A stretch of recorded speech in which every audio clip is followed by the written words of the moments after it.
Hello friends, welcome to my YouTube channel.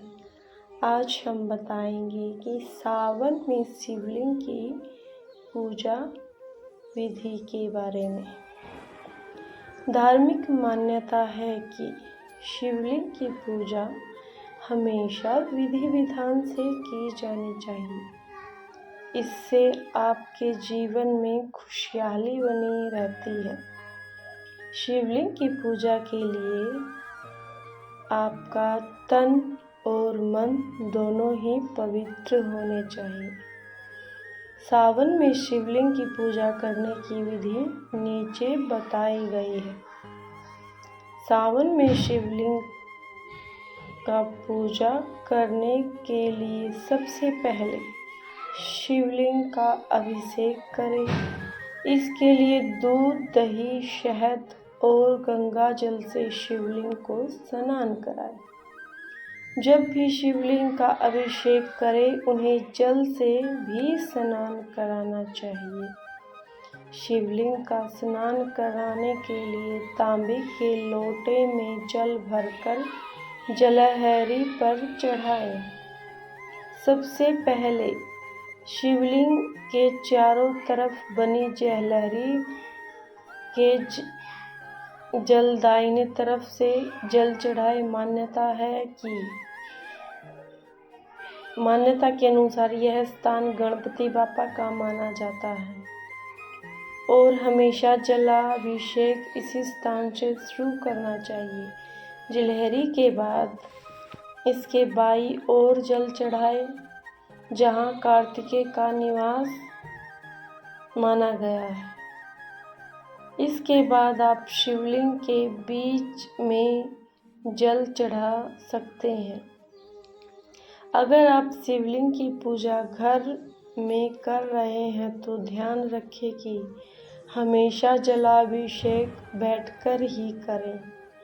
घर में शिवलिंग की पूजा के बाद आप भगवान शिव की आरती करें और प्रसाद चढ़ाएं। अगर आप मंदिर में शिवलिंग की पूजा करते हैं तो कभी भी शिवलिंग की पूरी परिक्रमा न करें। साथ ही ध्यान रहे कि कभी भी जलहरी को निकालना नहीं चाहिए। शिवलिंग का जलाभिषेक करने के बाद उस पर चंदन का तिलक लगाएं और उसके बाद बेल पत्र, फूल माला, भांग, धतूरा आदि चढ़ाएं। शिवलिंग की पूजा के समय उनके आसपास की जगह खाली रखनी चाहिए, जिससे जल सीधे ही जलहरी से नीचे एक प्रवाह में बहे। सावन में शिवलिंग पूजा का नियम। नंबर 1, इन चीज़ों से करें त्याग। सावन में शुरू होते ही तामसिक चीज़ों जैसे मांस, शराब, नशीले पदार्थ, लहसुन, प्याज आदि का सेवन नहीं करना चाहिए। सावन के पूरे महीने सात्विक भोजन करना चाहिए। पूजा से पहले स्नान करके साफ कपड़े पहनने चाहिए। शिवलिंग पर ये चीज़ें न चढ़ाएं। महादेव की पूजा में तुलसी के पत्ते, हल्दी, केतकी का फूल, सिंदूर, शंख, नारियल आदि चीज़ों का इस्तेमाल नहीं करना चाहिए। ये सभी चीज़ें शिव पूजा में वर्जित मानी जाती है। नंबर 3, इन दिनों में व्रत रखना है। शुभ सावन में के सोमवार, प्रदोष व्रत और शिवरात्रि के दिन व्रत रखकर भगवान शिव की पूजा करनी चाहिए। ये तीनों ही दिन शिव जी की कृपा पाने के लिए सबसे विशेष माने गए हैं। नंबर 4, शिव जी के मंत्रों का जाप करें। सावन में सामान्य पूजा के दौरान आप ओम नमः शिवाय जाप कर सकते हैं। आप शिव चालीसा पढ़कर भी भगवान शिव की आरती कर सकते हैं। आरती करने से पूजा की खामियां दूर हो जाती हैं। नंबर 5, शिवलिंग के आकार का ध्यान रखें। ध्यान ज्योतिष शास्त्र के अनुसार घर में स्थापित किए गए शिवलिंग का आकार हमेशा छोटा ही होना चाहिए।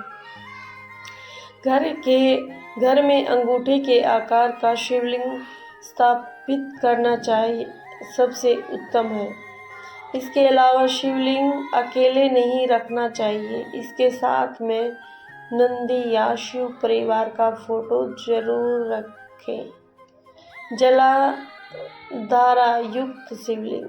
शास्त्रों के मुताबिक शिवलिंग से हमेशा सकारात्मक ऊर्जा का संचार होता है।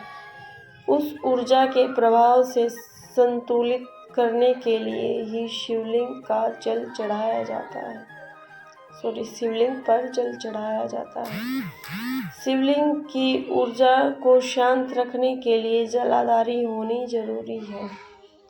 नंबर 7, इस दिशा में रखें शिवलिंग। घर में शिवलिंग की स्थापना ऐसे करें कि जलाधारी उत्तर दिशा की ओर रहे। वहीं घर में हमेशा एक शिवलिंग ही रखना चाहिए। घर में एक से ज़्यादा शिवलिंग स्थापित करना अशुभ माना जाता है। मेरी वीडियो कैसी लगी है कृपा करें। अगर मेरी वीडियो अच्छी लगी हो तो चैनल को सब्सक्राइब, वीडियो को लाइक करें। धन्यवाद। जय महाकाल। हर हर महादेव।